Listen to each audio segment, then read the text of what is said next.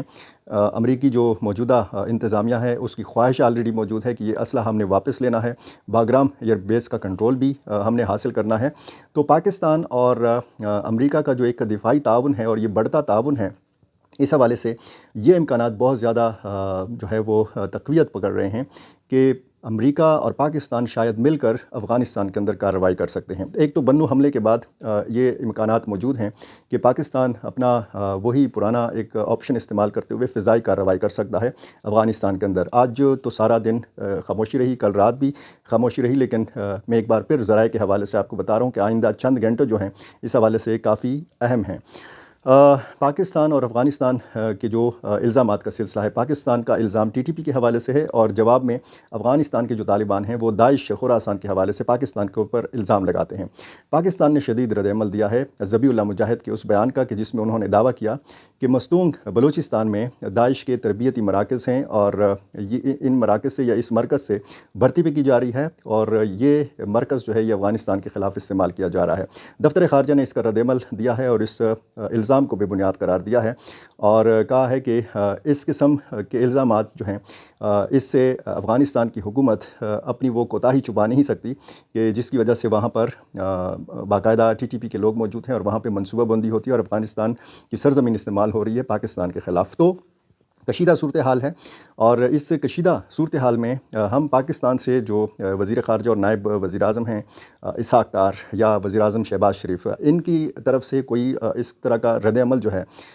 سامنے نہیں آ رہا کہ اس سے پتہ لگے کہ دونوں ملکوں کو ایک دوسرے کے ساتھ تعلقات بہتر بنانے چاہیے۔ اسی طرح افغانستان کے جو وزیر اعظم ہیں ملا حسن اخوند، یا جو سپریم لیڈر ہیں شیخ ہبت اللہ اخوندزادہ، ان کی طرف سے بھی کوئی کردار ادا نہیں کیا جا رہا کہ یہ جو بڑھتی ہوئی آگ ہے، یہ جو بڑھتے ہوئے جنگ کے بادل ہیں، ان پر تھوڑا سا پانی ڈالا جائے، یہ صورتحال تھوڑی سی کنٹرول کی جائے۔ دونوں ملکوں کی قیادت جو ہے اس حوالے سے انتہائی جو ہے اس کو سنجیدگی کا مظاہرہ کرنا چاہیے، اور یہ سنجیدگی ابھی تک نظر نہیں آ رہی۔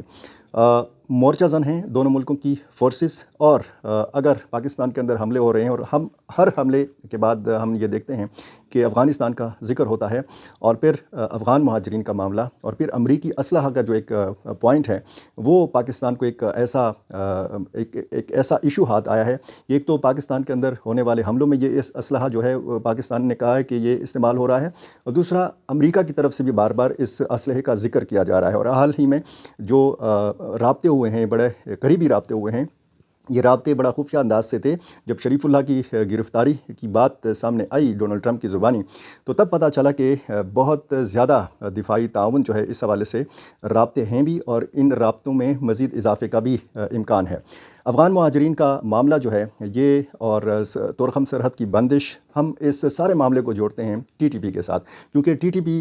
کے حوالے سے پاکستان کے تحفظات ہیں، پاکستان کے کنسرنس ہیں، اور افغان طالبان اس حوالے سے اگر پاکستان کی بات نہیں مان رہے تو یہ سارا نزلہ جو ہے تورخم سرحد کے اوپر بھی گر رہا ہے اور افغان مہاجرین کے اوپر بھی گر رہا ہے۔ ایک تاریخ دی گئی تھی UNHCR کی طرف سے، راولپنڈی اور اسلام آباد کے جو افغان مہاجرین ہیں ان کو کہا گیا تھا کہ آپ 28 فروری تک راولپنڈی اور اسلام آباد چھوڑ دیں۔ اس کے بعد یہ تاریخ جو ہے یہ اس میں مزید مہلت دی گئی 31 مارچ تک۔ یہ بتایا جاتا رہا، ان آفیشلی بتایا جا رہا، باقاعدہ اب آفیشل ایک بیان جو ہے وہ سامنے آیا ہے وزارت داخلہ کا، حکومت پاکستان کا، کہ 31 مارچ تک تمام غیر قانونی جو افغان مہاجرین ہیں وہ اور افغان سٹیزن کارڈ ہولڈرز جو ہیں ان کو ملک چھوڑنا ہوگا۔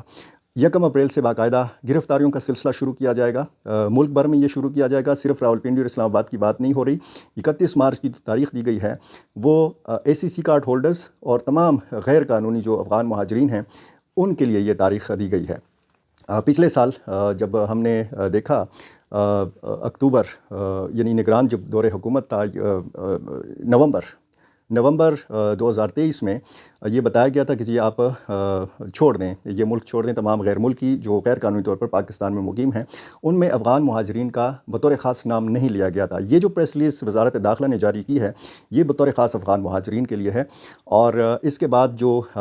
30 جون کی تاریخ مقرر کی گئی ہے اسی سال 30 جون 2025 یہ POR کارڈ ہولڈرز کے لیے جاری کی گئی ہے، اور یہ مہلت ہے صرف POR کارڈ ہولڈرز کے لیے جو 31 مارچ یعنی اسی مہینے ان کو نکلنا ہے پاکستان سے، یہ تعداد جو ہے بہت بڑی تعداد بنتی ہے۔ ایک تو جو ACC کارڈ ہولڈرز ہیں ان کے بارے میں ایک اندازہ ہے کہ کوئی 13 لاکھ لوگ جو ہیں یہاں پہ موجود ہیں۔